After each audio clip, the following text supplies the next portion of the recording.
Print, email, Facebook, Twitter. More. Perth Children's Hospital finally opens after 3 years of contamination and disease scares. The $1.2 billion Perth Children's Hospital is finally about to open after 3 years of delays, lead and asbestos contamination and 2 Legionella disease scares. The hospital, originally expected to open in August 2015, will accept its first patients from Monday. While Premier and the Health Minister were among 300 people at the opening, which was welcomed across the political divide, with former Premier Colin Barnett in attendance. Health Minister Roger Cook was quick to speak the opening as a victory for patients, their families and hospital staff. "It's with a great sense of pride and none too small amount of relief that we open the hospital," Mr. Cook said.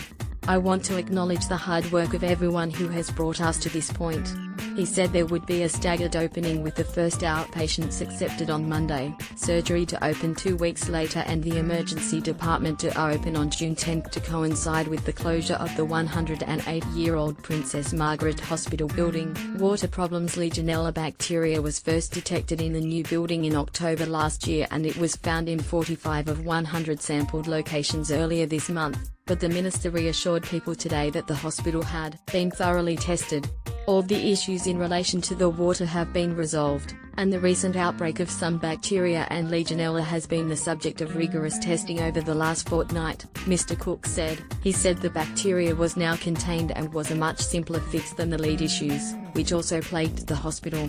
It simply involved the treatment of chlorine, which was flushed through the system to make sure we got on top of any outbreaks, and subsequent to that treatment process, the water here has been tested within an inch of its life. With any complex piece of health infrastructure like this, there is always round-the-clock testing of the water to make sure the systems are continuing to work as they should.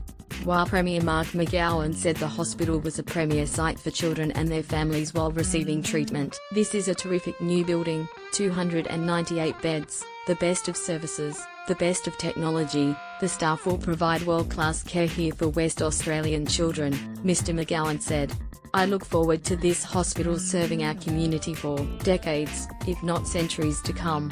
A long list of issues. The basement of the hospital was flooded by a burst pipe during construction, 900 fire doors had to be replaced, and key members of the hospital's leadership team resigned. The site was costing the government $6 million a month to sit idle with no patients. That included about $6,000 a day in power bills and $700,000 a month to contract a Capella parking for empty car bays. There was also a raft of other construction issues at the hospital, including problems at the on-site childcare facility, mental health unit, isolation rooms and with anesthetic gas delivery. Nearly 3 years of delays cost the state more than $115 million, including more than $20 million in compensation payments for the operators of the empty hospital. The hospital was originally scheduled to open in 2015 under the Liberal Barnett government, which instigated the project. In a statement, opposition leader Mike Nahan said the facility was world-class.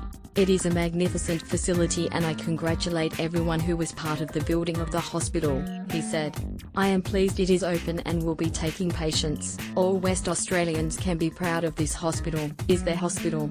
The government was unable to confirm if there would be any further legal action involving building contractor John Holland in relation to the delays. They had sought $300 million in compensation for changes made to the hospital plans after construction had begun. Print, email, Facebook, Twitter. More.